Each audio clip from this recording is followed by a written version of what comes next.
Hi, welcome to this episode of The Daily. My name is Brendan Malone. Well, last week, Shortland Street, which is a TV sitcom drama type thing that's sort of just this lowbrow guilty pleasure that a lot of people enjoy, I had an episode which explored the issue of, well, it claimed to explore the issue of assisted suicide and euthanasia.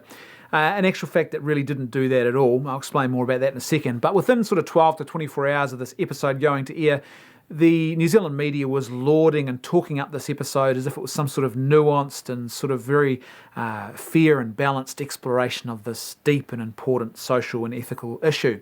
In actual fact, it really wasn't. In the episode, you have a character who commits suicide. They're terminally ill, they take their own life. Another character doesn't want them to do it. That's sort of the extent of the plot.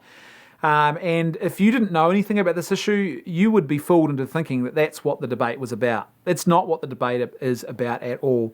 When you talk about euthanasia and assisted suicide, you are not simply talking about people taking their own lives. Currently, there is no legal penalty for you if you were to take your own life. It's very tragic, it'd be very sad, and people should be discouraging you not to do that. But if you did that, there's no legal penalty, there's just no issue there.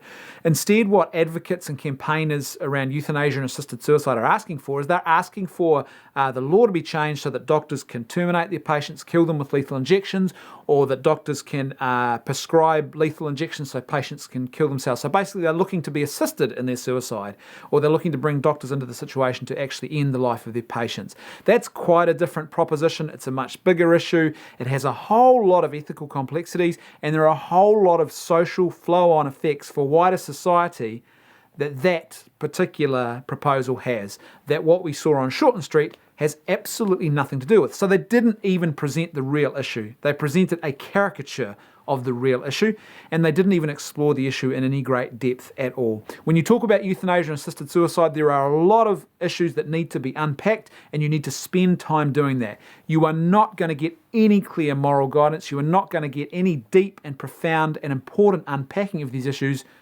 on a sitcom, a drama series like Shortland Street, a soap opera. You're just not going to get that. You're going to get cliched attempts at shoehorning in these big and massive social and ethical issues into the plot of a soap opera. And that's effectively what we saw with this episode.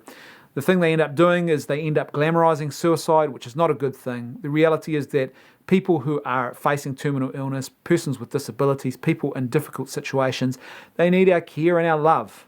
Suicide is not the answer. It's never the answer. Suicide represents a failure, a breakdown of some kind, where a person has lost the will to live because they have lost sight of just how important they are and how valuable their life is, despite what sufferings or difficulties they might be experiencing right now.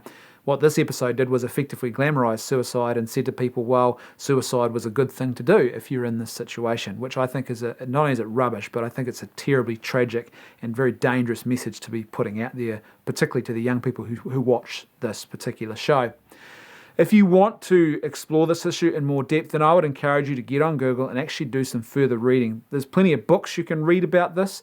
The first place I'd recommend that you stop and have a check out is read the writings and read the interviews with Professor Theo Boer, who is from the Netherlands. He's a guy who supported the law change which legalised euthanasia in the Netherlands, but is now a staunchly outspoken advocate who speaks against legalising euthanasia in other countries, and he says, don't do what we've done. It was a huge mistake, and there's lots of problems now that have resulted, very serious and deadly problems that have resulted because of the fact that we embarked on a law change and went down this path. So don't be like us. So Professor Theo Boer would be the first place that you should start. And from there, there are some really good books available now which explore this issue in more depth. And I'll try and post the link to in the bottom of this video to one particular book that I recommend that everyone should read.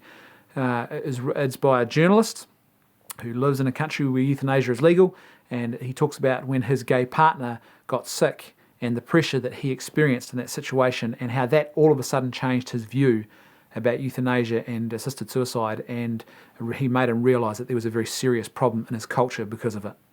Thanks for watching. I'll see you tomorrow on The Daily.